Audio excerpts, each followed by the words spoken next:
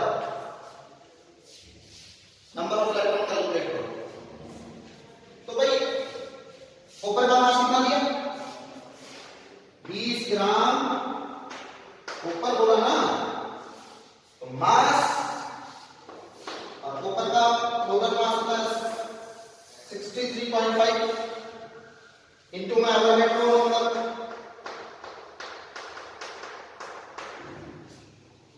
Clear है? तो copper के नंबर मॉलिक्यूल्स आ गए, एक मॉलिक्यूल्स में इलेक्ट्रॉन कितने, शायद 29 होते हैं, तो 29 से मल्टीप्लाई कर देंगे तो नंबर ऑफ इलेक्ट्रॉन आ गए, उससे n की वैल्यू आ गई, हम कोई से मल्टीप्लाई करेंगे तो q की वैल्यू।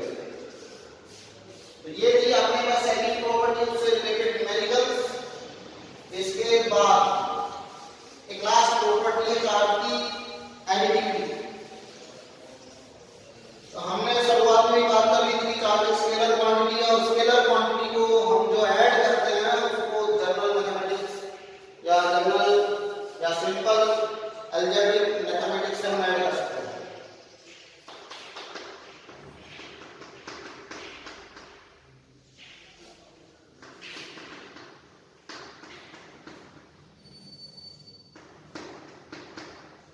एडिटिविटी का मतलब होता है कि जैसे मान लो ये मेरे पास एक कंटेनर है, इसके अंदर बहुत से चार्ज, ये 2 माइक्रोकूलम का, ये 5 माइक्रोकूलम का, ये -3 माइक्रोकूलम का, ये 2 माइक्रोकूलम, 8 माइक्रोकूलम, -9 माइक्रोकूलम और 3 माइक्रोकूलम। ये हम लोग मान लेते हैं 4 माइक्रोकूलम। तो देखो एडिटिविटी प्रॉपर्टी कहती है कि इन सभी चार्ज को ऐड करने का तरीका क्या है। तो वो सीधा सा हम लिख रहा हूं कि भाई 2 microcoulomb plus 5 microcoulomb minus 3 microcoulomb plus 4 microcoulomb plus 2 microcoulomb plus 8 microcoulomb plus 9 micro sorry minus 9 microcoulomb plus 3 microcoulomb. तो भाई प्लस से माइनस होना कैंसिल,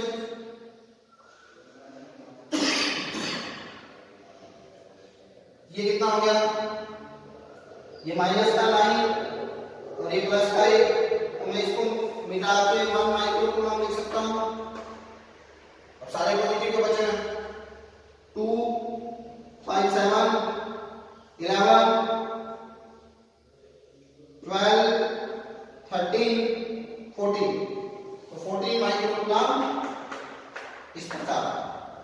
सिंपल है कि जो मैथमेटिक्स में आप रूल फॉलो करते हो किसी क्वांटिटी को ऐड करने के लिए, वही इसमें फॉलो करना है, क्योंकि चार्ज एक स्केलर क्वांटिटी, कोई एक्स्ट्रा कुछ नहीं सोचना है इसमें। या सीधा यहाँ पे कोई लिखने की जरूरत नहीं थी। 2 5 7 माइनस का 3 प्लस का 4 8 और 2 10 18 कितना हो गया, -9 9 प्लस 3 12, गड़बड़ कर दिया भाई हमने, देख लेना है, ऐड करना है।